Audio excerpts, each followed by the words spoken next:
Hello Tom, we've got the transmission out of your 52. This is what it looks like when it's all apart.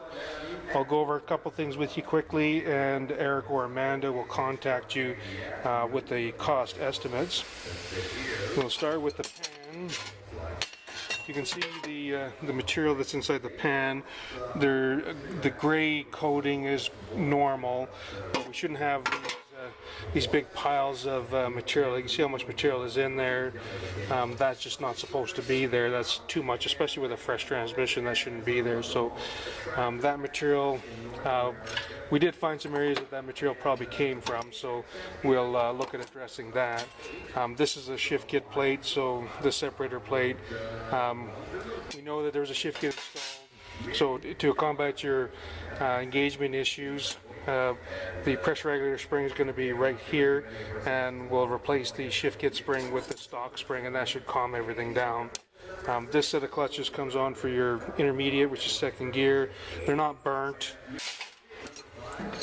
There really is no clutches that are burnt inside there, and part of that's going to be because of the extra pressure from the shift kit and stuff. So it's more intermediate clutches. These ones are your forward clutches. And you can see the color of the frictions. That looks fine. This is going to be your band for hold back in second gear. It's not burnt either. This is your low reverse clutch. Comes on for reverse and manual one hold back. Again, it's not burnt. And the same thing with your direct clutch there, which is for third gear and reverse. They're not burned either. So the clutches themselves were changed, no doubt about that. One thing we found was there was a lot of end play inside the unit, and that end play probably resulted in this problem I'm going to talk about right now. This washer has some abnormal wear, and if we look right here where my thumb is, there's a step that's worn in there, and that step, this washer is supposed to be sitting down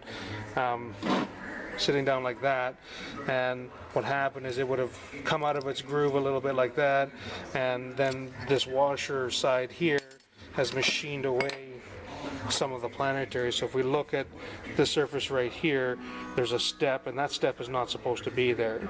So that's going to be some of the material that we found inside the pan is going to be from that. And this bushing that we have here doesn't fit very well either. It looks like it may not have been replaced.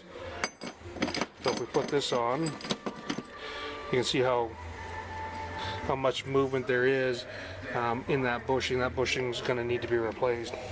There was also, this piece is called a case saver, and it sits down inside the case where the center support rides. So if we look inside the case, that's going to go down in this area here. So this is going to sit down like that, and sometimes use a case saver because it'll be where these lugs are, and this case looks okay, so I don't see the reason for the case saver. So we're going to put what came from the factory. There's a spring that basically goes in that location to cushion the application when the center support rotates inside. So center support is this, and when you put it into forward and reverse, it's going to kind of move in the case kind of like this. And so the spring is going to help cushion that and quiet it down. So we're going to, as I said, replace that with the anti-rattle spring that should be in there. So the pump itself looks okay. There's a little bit of scoring here, so we'll try to address that. We'll just polish it up. And then we have to check our clearances. There is some polishing necessary on the journals here. The surface is just a little bit rough, and thing on this part here, the surface is rough. We'll have to polish it and then check the fit of those bushings, but they look like they should be okay. So as I said, Eric or Amanda will contact you with the cost estimates, but now you've seen the inside of your transmission. Thanks.